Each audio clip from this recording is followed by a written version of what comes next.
Assalamualaikum warahmatullahi wabarakatuh.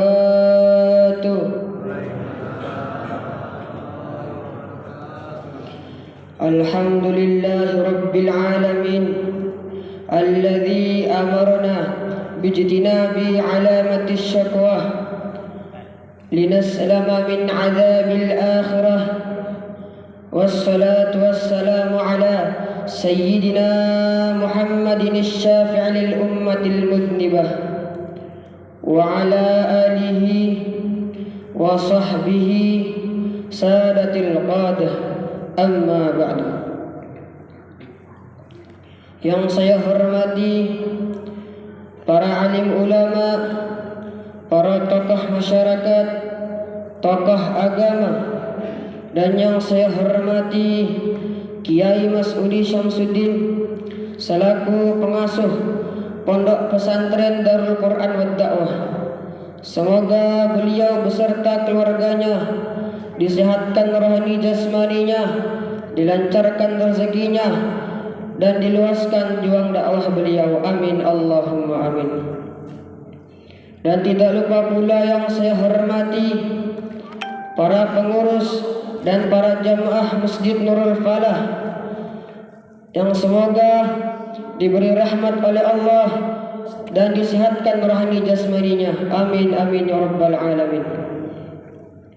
Alhamdulillah, segala puji bagi Allah Subhanahu wa taala yang telah memberikan begitu banyak nikmat kepada kita semua.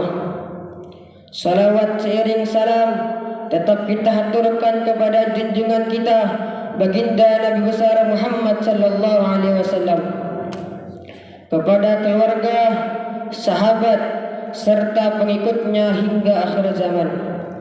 Dan semoga kelak di akhir zaman kita mendapatkan syafaatnya Nabi Muhammad sallallahu alaihi wasallam. Amin amin Allahumma amin. Hadirin hadirat yang dimanapun Anda berada, kita sebagai manusia yang berakal sehat pasti ingin menjadi manusia yang berbahagia dan tidak ingin menjadi manusia yang celaka, baik di dunia maupun di akhirat. Namun perlu kita ketahui bahwa bahagia dan celakanya seseorang itu ada tanda-tandanya. Sebagaimana sabda baginda Nabi Muhammad sallallahu alaihi wasallam dalam hadisnya, alamatus syaqwa arba'ah nisyanud dhunubil madiyah wa hiya indallahi mahfuzah. Tanda-tanda celaka itu ada 4 kata Nabi. Yang pertama ialah melupakan dosa-dosa yang telah berlalu, sedangkan dosa-dosa tersebut telah tercatat dan terjaga di sisi Allah Subhanahu wa taala. Sebenarnya posisi kita sebagai orang-orang yang beriman kepada Allah Subhanahu wa taala ialah harus banyak mengingat dosa-dosa yang telah kita lakukan. Agar apa para hadirin hadirat? Agar kita dapat menyesali dan bertobat dari dosa-dosa kita tersebut dan menangisi diri kita sendiri sebelum kita ditangisi oleh orang lain. Yang kedua, zikrul hasanatil madiyah wala yadri apabila amruddat, ialah mengingat kebaikan-kebaikan yang telah berlalu, kebaikan-kebaikan yang telah kita lakukan hingga disebut-sebut dan dibangga-banggakan kepada orang lain.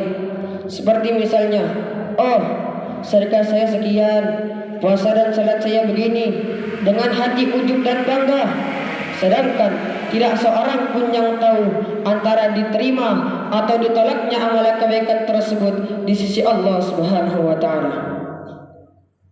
Sebenarnya posisi kita setelah berbuat kebaikan ialah harus banyak berharap kepada Allah Subhanahu wa taala.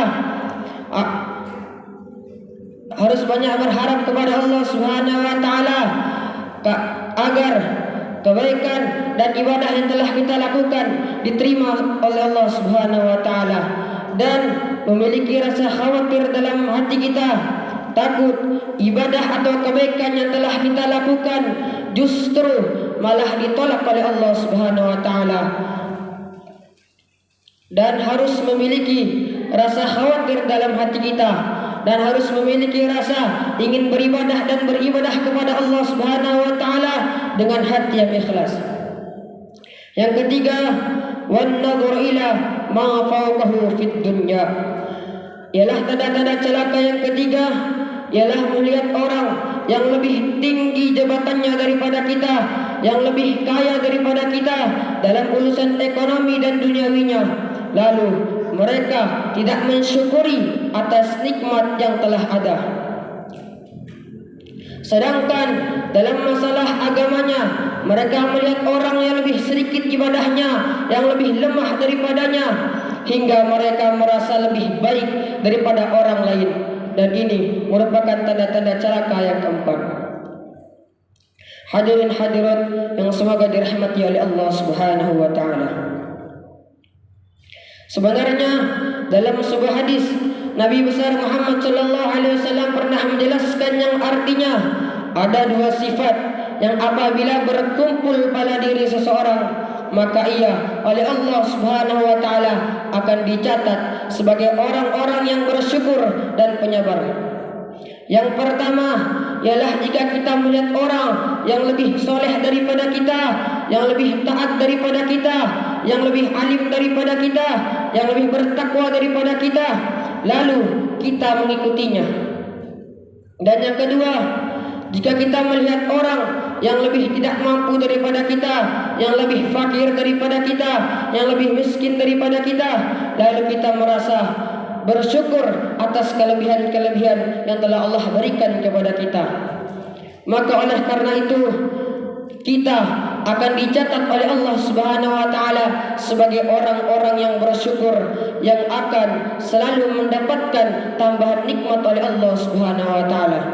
Dan juga kita akan dicatat dari golongan orang-orang yang penyabar, yang akan selalu mendapatkan pertolongan Allah Subhanahu wa taala.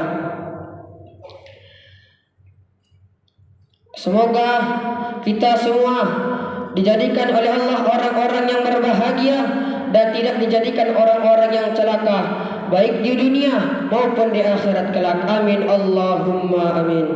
Mungkin hanya inilah yang dapat saya sampaikan. Semoga dapat kita amalkan di kehidupan kita sehari-hari. Amin Allahumma amin. Terima kasih atas perhatiannya. Mohon maaf atas kekurangannya. Akhirul kalam, wabillahi taufiq wal hidayah. Assalamualaikum warahmatullahi wabarakatuh.